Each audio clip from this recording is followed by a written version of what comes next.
Hello students, चलिए आज उसी क्रम को हम लोग अभी बढ़ाते हैं जहाँ कल हम लोगों ने जेंडर समझा था, लिंग समझा था। उसी के आगे क्रमशः वचन की ओर आते हैं। वचन हिंदी में मात्र दो होते हैं, एक वचन और बहुवचन। वो किसी भी रूप में होगा जहाँ पे एक वचन के बाद बाकी संस्कृत में द्विवचन, बाकी जगहों पे दो हो सकते हैं, लेकिन हिंदी में केवल एक वचन और बहुवचन। यहाँ बहुत ज़्यादा कठिन ये स्थिति नहीं है। सामान्य वस्तुओं में, व्यक्तियों के नामों में संज्ञा सर्वनाम कोई भी रूप होगा, उसका जो स्वरूप होता है उसका बहुवचन बनाना बहुत टेक्निकल नहीं होता। बस ये केवल कुछ ध्यान रखने की चीज़ें हैं कि लोग समझते हैं कि कुछ अकारांत पुल्लिंग है तो उसको क्या करेंगे, जैसा लड़का है तो ए लग जाएगा, लड़के हो गया ए लग गया, या अगर इकारांत है, इकारांत मैंने ई है, इकारांत लड़की से है तो यहाँ लग जाएगा। इस तरह से बहुत से स्वरूप हैं। तो सामान्यतः इसका एक तो आ गया परिभाषा कि जिन शब्दों से हम लोग यह पहचान लेते हैं कि यह एक वचन है अथवा बहुवचन है, अर्थात कोई वस्तु एक की संख्या में है या एक से अधिक की संख्या में है, तब हम उसे, जब एक से अधिक की संख्या में है, वो दो हुई या दो से अधिक हुई, तो हम बहुवचन मान लेते हैं। और एक है अकेले है तो अपने आप पता चल जाता है। इसी तरह फिर अगला हिस्सा है कि एक वचन से बहुवचन बनाना। यहाँ कोई बहुत ऐसा टेक्निकल चीज़ आपको वचन में नहीं दिखता। सामान्यतः जब कुछ चीज़ें हैं जो बहुत ज़्यादा परिवर्तित नहीं होती, लेकिन जैसे ये कहा जाए कि कुछ हिस्से हैं, कुछ चीज़ें हैं, जैसे कहा जाए कि मान लीजिए दर्शन हो गया, आंसू हो गए, प्राण हो गए, या ऐसे ही होश हो गया, तो ये सब क्या है, ये बहुवचन में ही रहने वाले हैं। इनको हम ना एक वचन में कर सकते हैं और इसका और कोई स्वरूप है नहीं। फिर अगर एक वचन की स्थिति आती है तो जैसे माल शब्द है तो माल समान शब्द है, माल हो गया या सामग्री हो गई या सोना हो गया, चांदी हो गया, ये सब क्या है, ये एक वचन में ही रहेंगे, इनको हम बहुवचन नहीं कर सकते।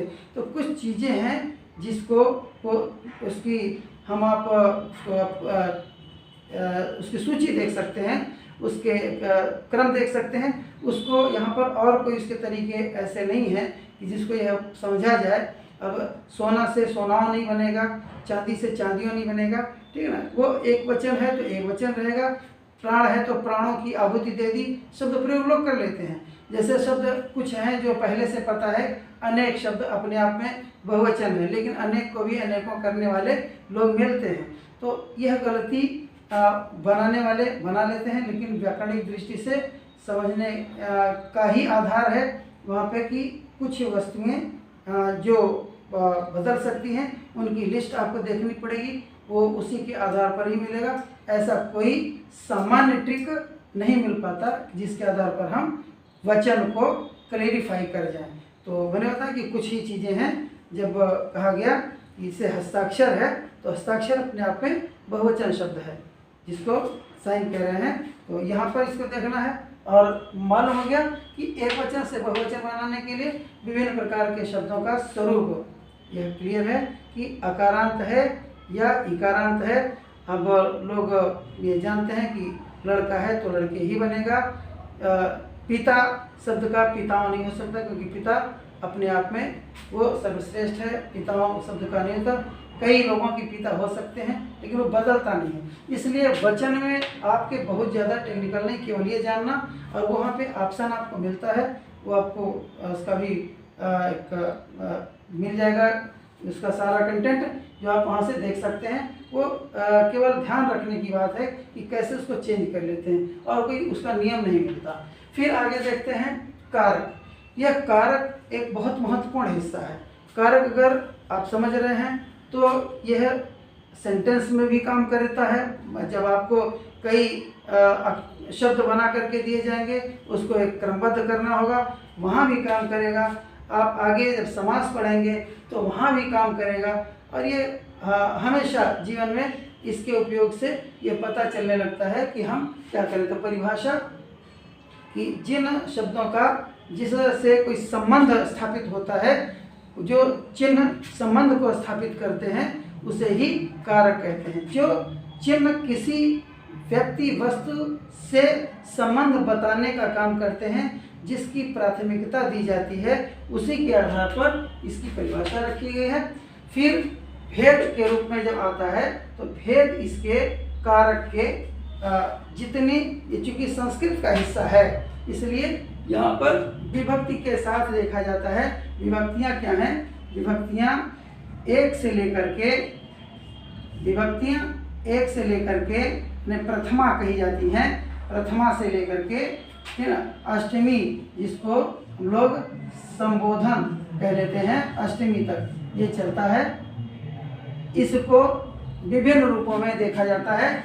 अगर ये प्रथमा से लेकर के अष्टमी तक है तो इसको एक बार ध्यान रखेंगे कि यह क्रम केवल स्मरण करने वाली है कि प्रथमा से अष्टमी तक, कि प्रथमा, द्वितीया, तृतीया, चतुर्थी, पंचमी, षष्ठी, सप्तमी और अष्टमी। इस क्रम में अगर आप देखेंगे तो वहाँ से इसको मैं उस रूप में न लिख करके मैं प्रथमा के साथ यहाँ पे गिनती में 2, 3, 4, 5, 6, 7 और 8 और ये जितने हैं यह एक क्रम के हैं कि हर का एक नामकरण होता है।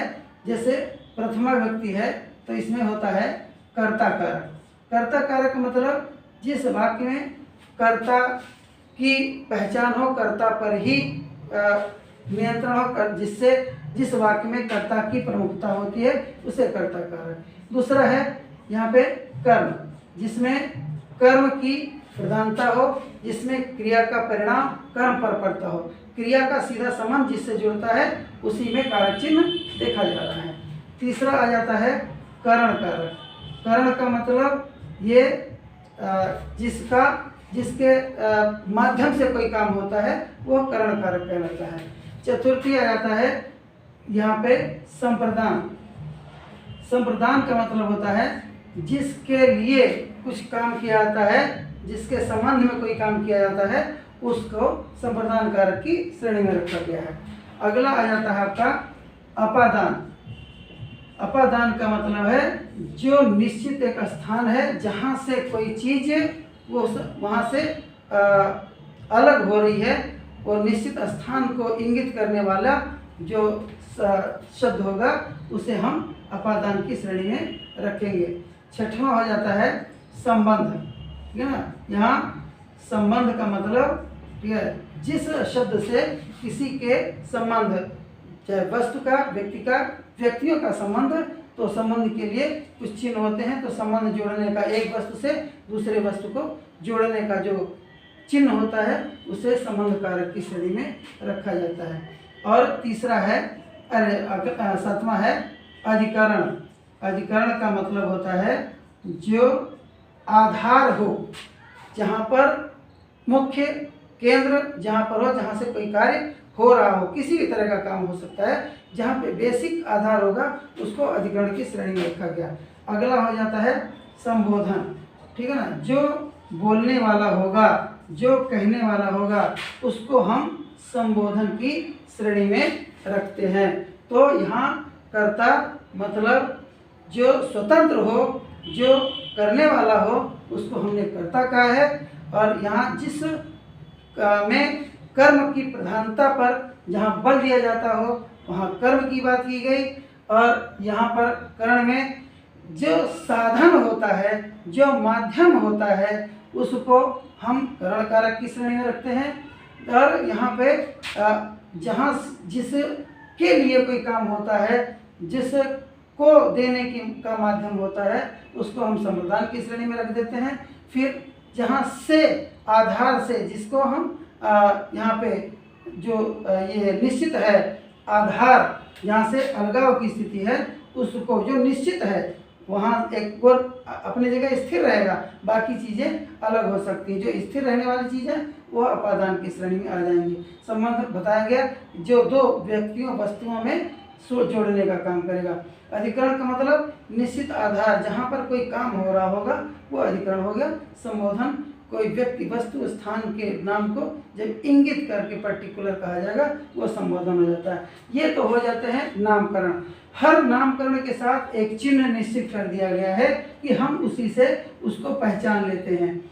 इसको व्याकरण की भाषा में परसर्ग भी कहते हैं। तो यहाँ पे ध्यान रखेंगे, यहाँ पे कर्ता के साथ ने का चिन्ह प्रयोग होता है, कर्म के साथ को का चिन्ह प्रयोग होता है, कर्ण के साथ से का चिन्ह प्रयोग होता है, यहाँ पे द्वारा कह सकते हैं। अब अभी इसको डिफाइन कर लेंगे अलग से। संप्रदान के लिए का प्रयोग हो जाता है। अपादान के लिए से ही लगता है, लेकिन यहाँ अलग होने के अर्थ में प्रयोग होता है। संबंध में का, के और की का प्रयोग हो जाता है। अधिकरण कारक है, अधिकरण में और पर का प्रयोग हो जाता है। संबोधन है, यहाँ पर हे और अरे शब्द का प्रयोग हम लोग कर लेते हैं। यहाँ पर आप देखें, इसको मैंने अभी क्या कहा, ये जो आपके चिन्ह कहे जा सकते हैं, चिन्ह को भी व्याकरण की भाषा में परसर्ग भी कहते हैं। परसर्ग जो चिन्ह लगे वो परसर्ग की श्रेणी में माने जाते हैं। अभी लेकिन कर्ता कारक का जो चिन्ह है, खास करके कर्ता और कर्म, ये दो चिन्ह कभी कभी लुप्त प्राय दिखते हैं। जैसे राम ने बाण चलाया, तो ने तो पता चल गया कर्ता राम है, इसलिए मैंने कहा कर्ता स्वतंत्र होता है। तो यहाँ राम ने बाण चलाया, बालक ने खाना खाया, तो ने तो लगा, तो खाना खाया किसने, वो कर्ता पर असर है। कर्ता वहाँ पे निश्चित स्वतंत्र है, कर्ता ने खाना खाया, तो ये ने परसर्ग हो गया, जुड़ गया। लेकिन बालक खाना खाता है, तो खाना खाने का काम बालक कर रहा है, लेकिन फिर भी राम बाण चलाता है, लेकिन ने का प्रयोग लुप्त हो जाता है। इसी तरह से कर्म में भी, ठीक है। अब कर्म क्या मतलब को।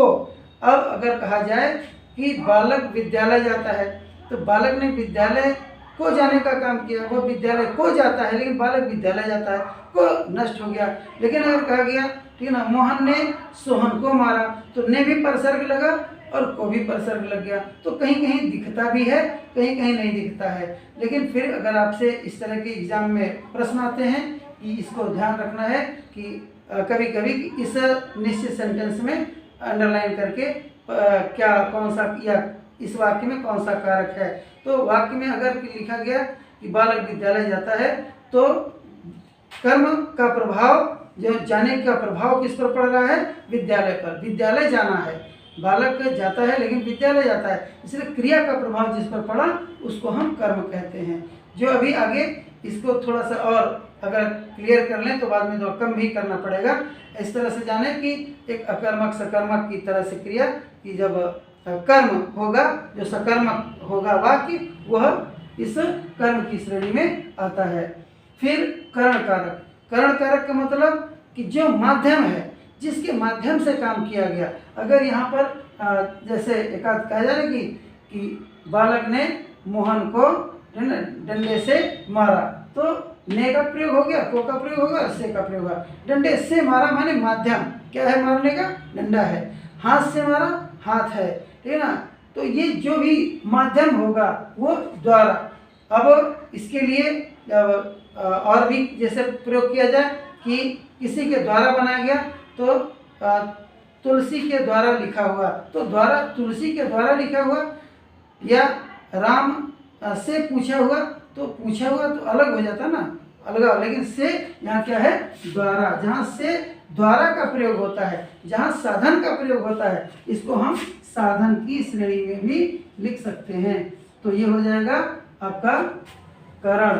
संप्रदान का मतलब के लिए, पिता पुत्र के लिए लाता है, तो जिसके लिए कोई कार्य किया जाएगा, पिता लाता है ये तो ठीक है, लेकिन किसके लिए लाया गया, पुत्र के लिए लाता है, ठीक है ना। अध्यापक विद्यार्थी के लिए पढ़ता है, तो वो पढ़ता है के लिए, तो जिसके लिए, विद्यार्थी, जिस शब्द के बाद जिसके लिए, के लिए का प्रयोग हो जाता है, वहाँ पर कभी कभी यहाँ को का भी प्रयोग होता है।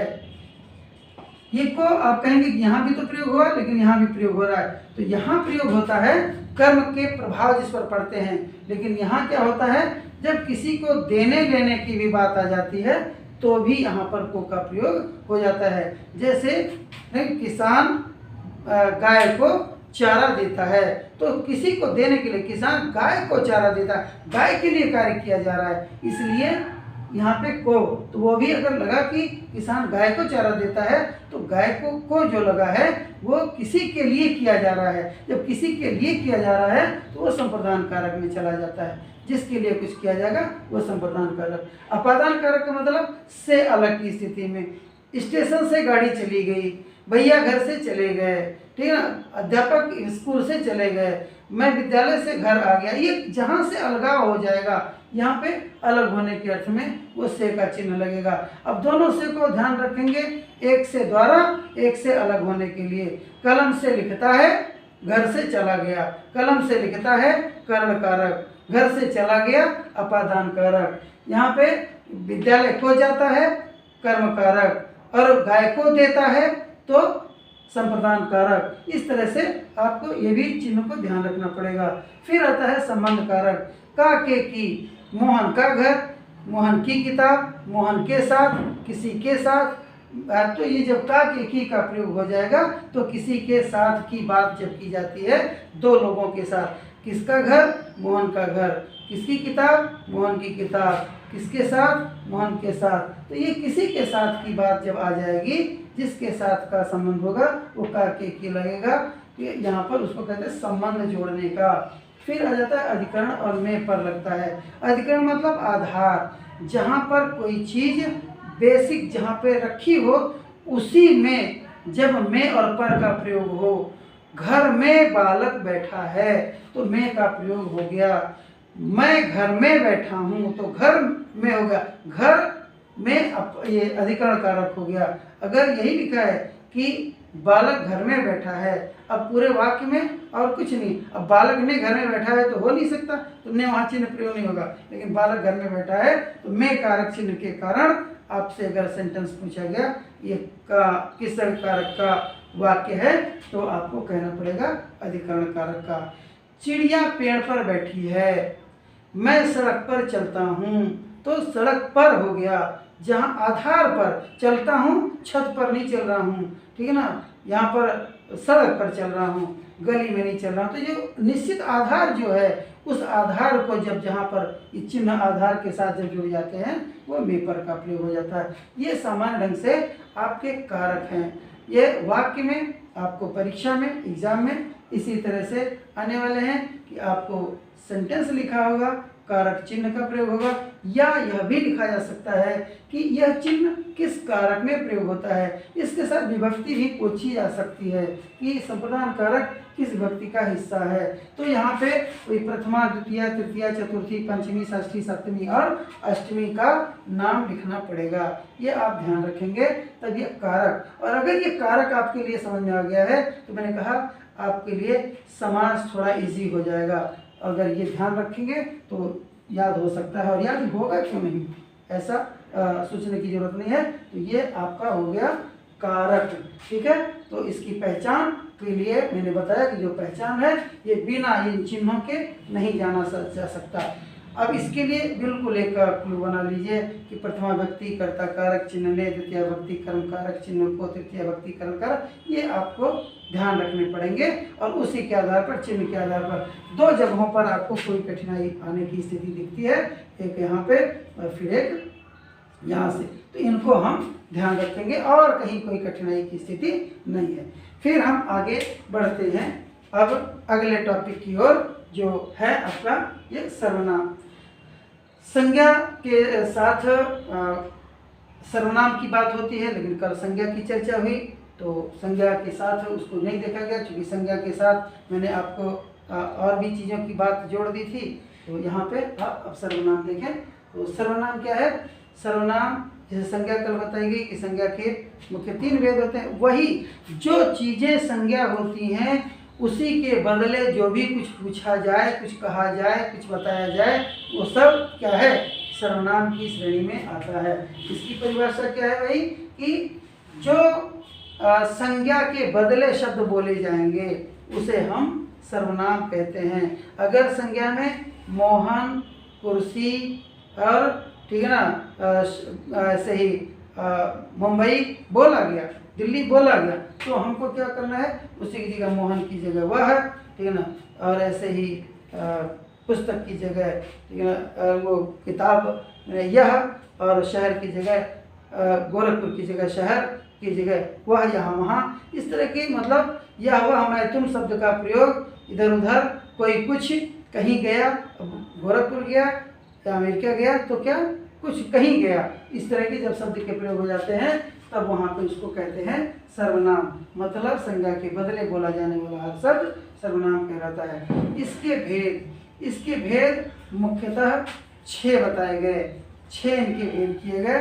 इनको अब आगे से थोड़ा सा इरेज करते हुए, अगर आगे पहले इसको समझ लें फिर आगे इरेज करेंगे। इनकी 6 जो संख्या है सर्वनाम के भेद, इसको नंबर 1 आता है पुरुषवाचक, पुरुषवाचक नंबर 1।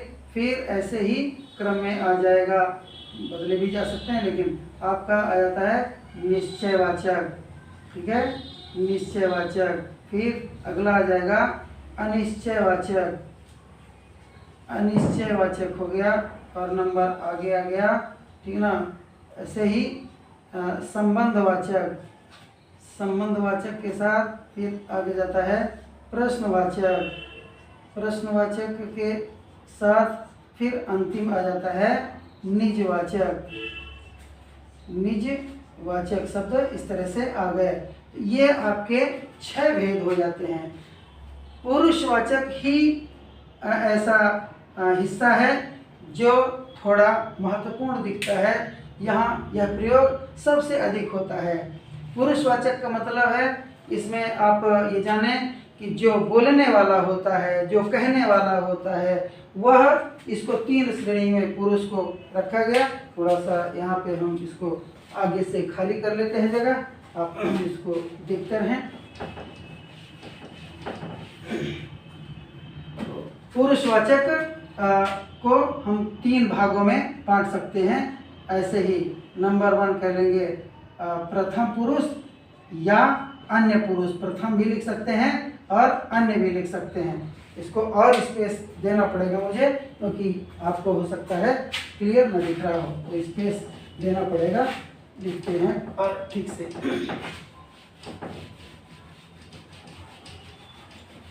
हाँ देखें, तो नंबर 1 आ जाता है, इसकी जो 3 भाग किए गए, नंबर 1 आ जाता है प्रथम पुरुष अथवा अन्य पुरुष।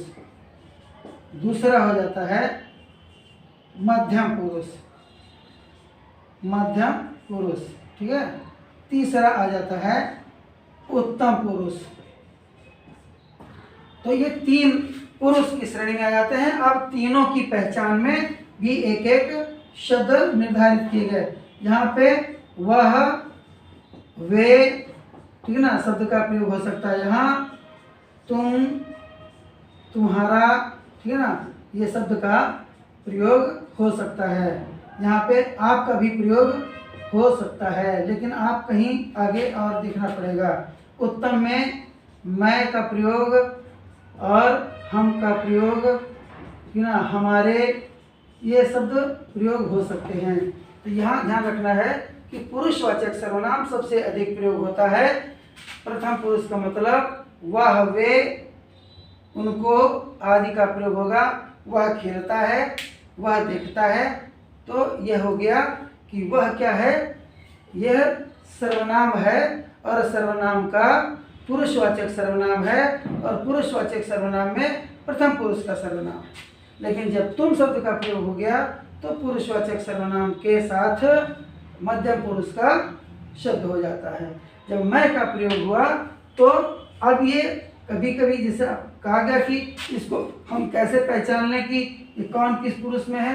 सीधी बात, ये शब्दों से भी क्लियर है और सामान्य ढंग से भी समझ सकते हैं कि मैं का मतलब जो बोलने वाला होगा, चाहे मैं बोलूँ तो मैं, आप बोलेंगे तो आप, मैं की श्रेणी में आते हैं।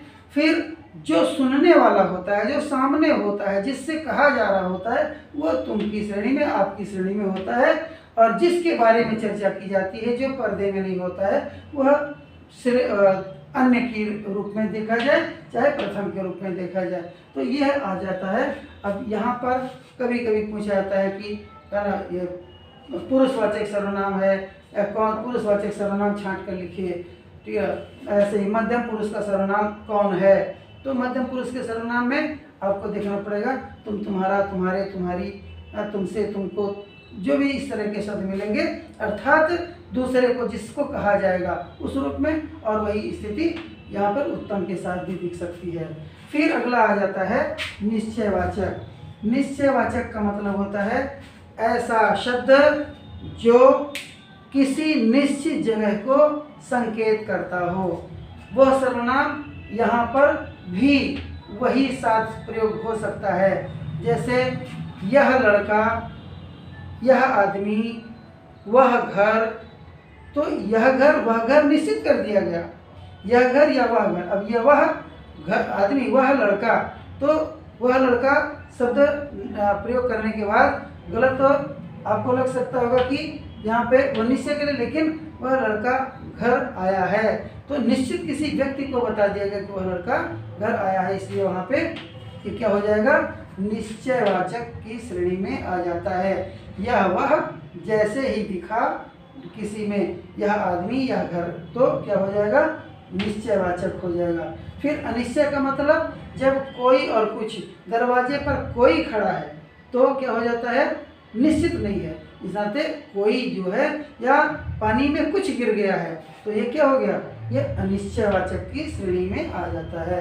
लेकिन ये सब सर्वनाम है, क्योंकि अगर कहा गया कि दरवाजे पर कोई खड़ा है तो क्या किया गया, संज्ञा के बदले पर। हो सकता है कि कोई रमेश, दिनेश, गणेश कोई खड़ा हो, लेकिन रमेश गिनेश नहीं पता है, कोई खड़ा है, इसलिए संज्ञा के बदले प्रयोग किया गया। और यहाँ क्या हो जाता है, अनिश्चय में जो कोई कुछ निश्चय में भी यह हुआ कहा गया, तो यह घर का मतलब, ठीक है ना, फलाने नंबर का घर, या अशोक विला, या ऐसे कुछ करके जो घर बने हैं उसका नाम लिया जाता तो नाम हो जाता, लेकिन यह हुआ कहा गया तो आपके लिए वो निश्चय कर दिया गया। फिर अगला आ जाता है संबंध कारक। अभी आपने कारक में भी देखा तो संबंध में काके की दिख रहा था, लेकिन वो संबंध यहाँ नहीं होता है। संबंध का मतलब होता है एक कार्य का दूसरे कार्य से संबंध करने की स्थिति। जैसे कहा जाए कि आप जो करो, जैसा करोगे वैसा पाओगे, जैसी करनी वैसी भरनी, जैसे को तैसा।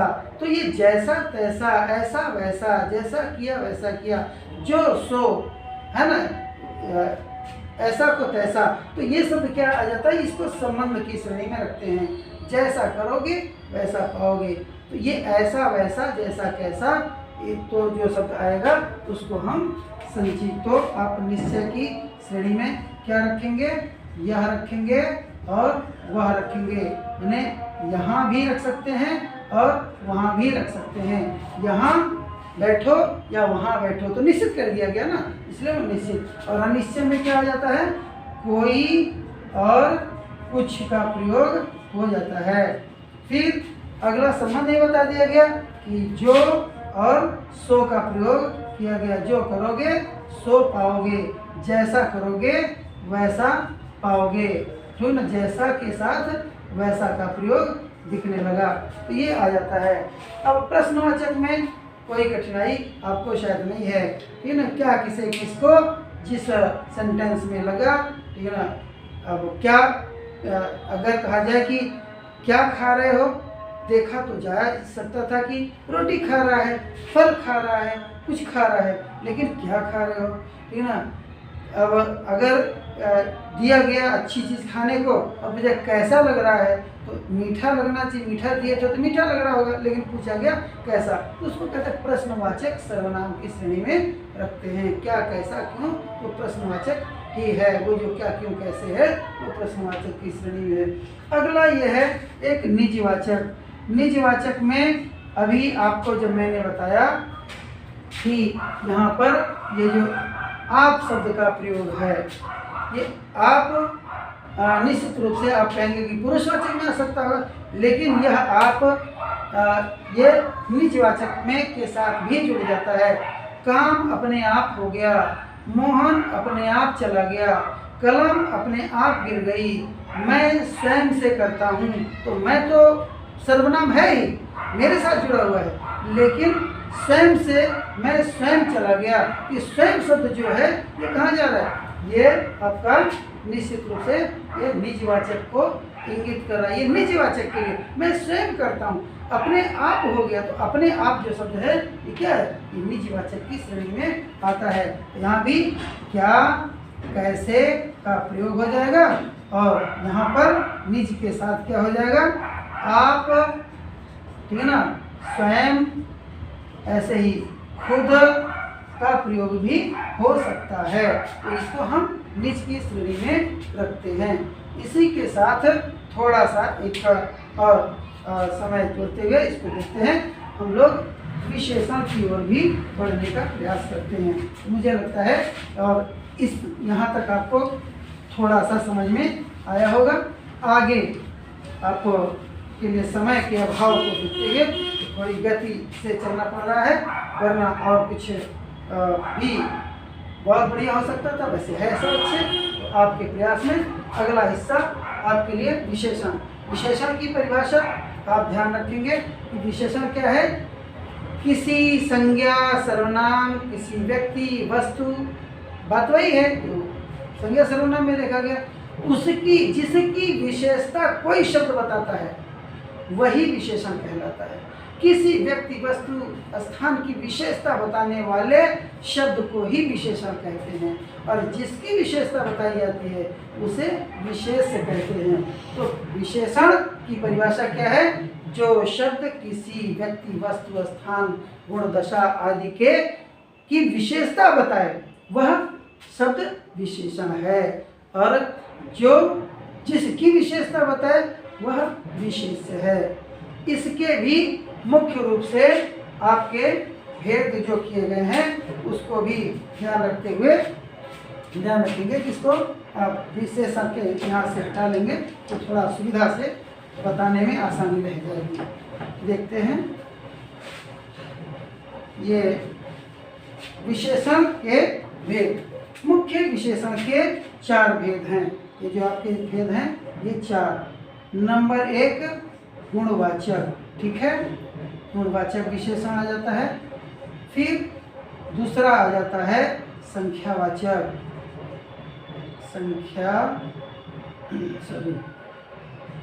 संख्यावाचक। अगला हो जाता है परिमाणवाचक, अगला आ जाता है सार्वनामिक। इसको कहीं कहीं संकेतवाचक भी लिखा रहता है, ठीक है। तो ये आपके मुख्य भेद विशेषण के कितने हैं? 4 हो जाते हैं। गुणवाचक विशेषण जो कहा गया, तो गुणवाचक विशेषण का मतलब हो जाता है कि किसी व्यक्ति के गुण की चर्चा, जैसे अच्छा लिखता है, अच्छा बोलता है, सुंदर दिखता है, तो ये सुंदर, या मोटा आदमी, तो ये सब क्या है? इस तरह के जो शब्द हैं ये गुण को निर्धारित करते हैं। अच्छा हो, अच्छा हो, या ना बुरा भी हो सकता है, ना मोटा हो सकता है, ऐसे ही ऊंचा हो सकता है। तो ये जो शब्द प्रयोग किए जाते हैं ये किसमें आ जाते हैं? गुणवाचक की श्रेणी में। तो जो भी किसी व्यक्ति, वस्तु की विशेषता में उसके गुण को बताए उसको क्या कहते हैं? गुणवाचक विशेषण की श्रेणी में रखा जाता है। अगला आ जाता है कि जैसे अभी हमें कहा ना कि अच्छा लड़का है, तो लड़के की विशेषता बताएगी, लड़के का गुण बताया गया कि लड़का अच्छा है। ठीक है। और लड़का गंदा है तो गंदा शब्द का प्रयोग कर लिया गया है, लड़का मोटा है तो मोटा, लड़का पतला है तो पतला, उसकी विशेषता बताई गई, ऊंचा है, योग्य है, इस तरह की बातें की गई। तो वो सब उसी के साथ, अब लड़का है, पहाड़ ऊंचा है तो पहाड़ भी आप कह सकते हैं कि पहाड़ का नाम लिया गया तो वो जातिवाचक संज्ञा के साथ है, लेकिन पहाड़ की ऊंचाई बताएगी तो उसकी विशेषता बताएगी। इसका मतलब ये सब गुणवाचक की श्रेणी में आ जाते हैं। रंग भी आ जाता है कि देखना, काला आदमी, गोरा आदमी, तो ये भी उसके गुण बताए गए इसमें भी।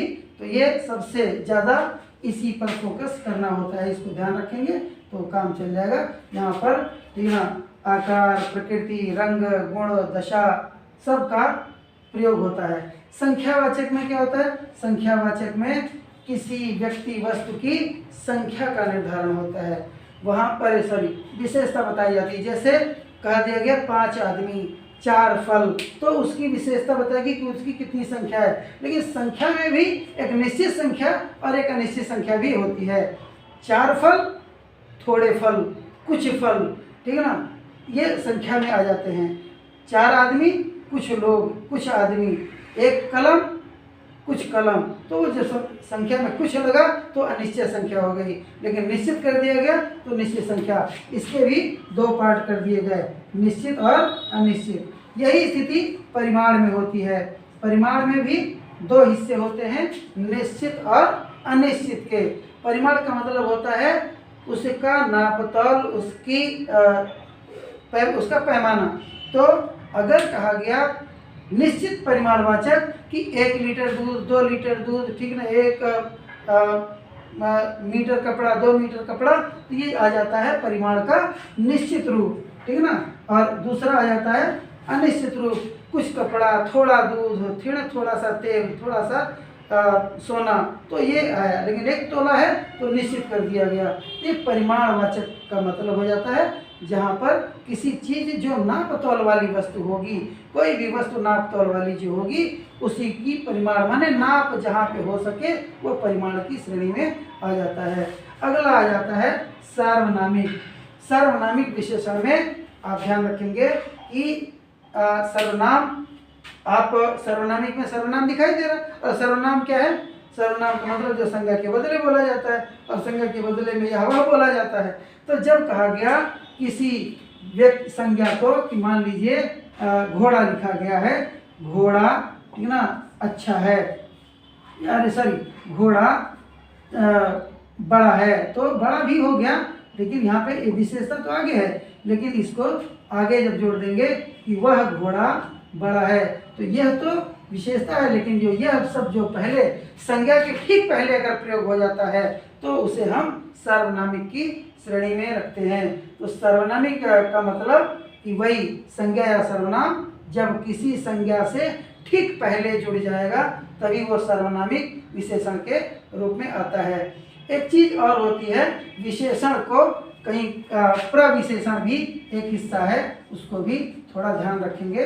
प्रविशेषण क्या है? प्रविशेषण क्या है कि जब कहा जाता है कि ये ऊंचा घर, ये ऊंचा घर अगर कहा गया तो ये घर की विशेषता बताई गई कि घर ऊंचा है, लेकिन अगर इसी घर को कहा गया कि बहुत ऊंचा घर, तो ये जो बहुत शब्द का प्रयोग किया गया ना, ये क्या हो जाता है? ये प्रविशेषण हो जाता है। जैसे लड़का तेज दौड़ता है, तो लड़का संज्ञा हो गया और तेज विशेषण हो गया, दौड़ना क्रिया हो गई, तो क्रिया विशेषण के साथ तो जुड़ा, लेकिन विशेषण है वो। लेकिन जब लड़का बहुत तेज दौड़ता है तो विशेषण का प्रविशेषण हो गया, तो बहुत तेज, अच्छा, अधिक अच्छा, तो बहुत अच्छा, ये इस तरह के जो विशेषण से पहले आ जाएंगे उसको प्रविशेषण की श्रेणी में रखा जाता है। तो ये आपके कुछ टॉपिक हुए जिनको आप ध्यान दें। बस 2 मिनट के ब्रेक के बाद फिर से मैं आपको अगला हिस्सा फिर से बताने का प्रयत्न करता हूँ।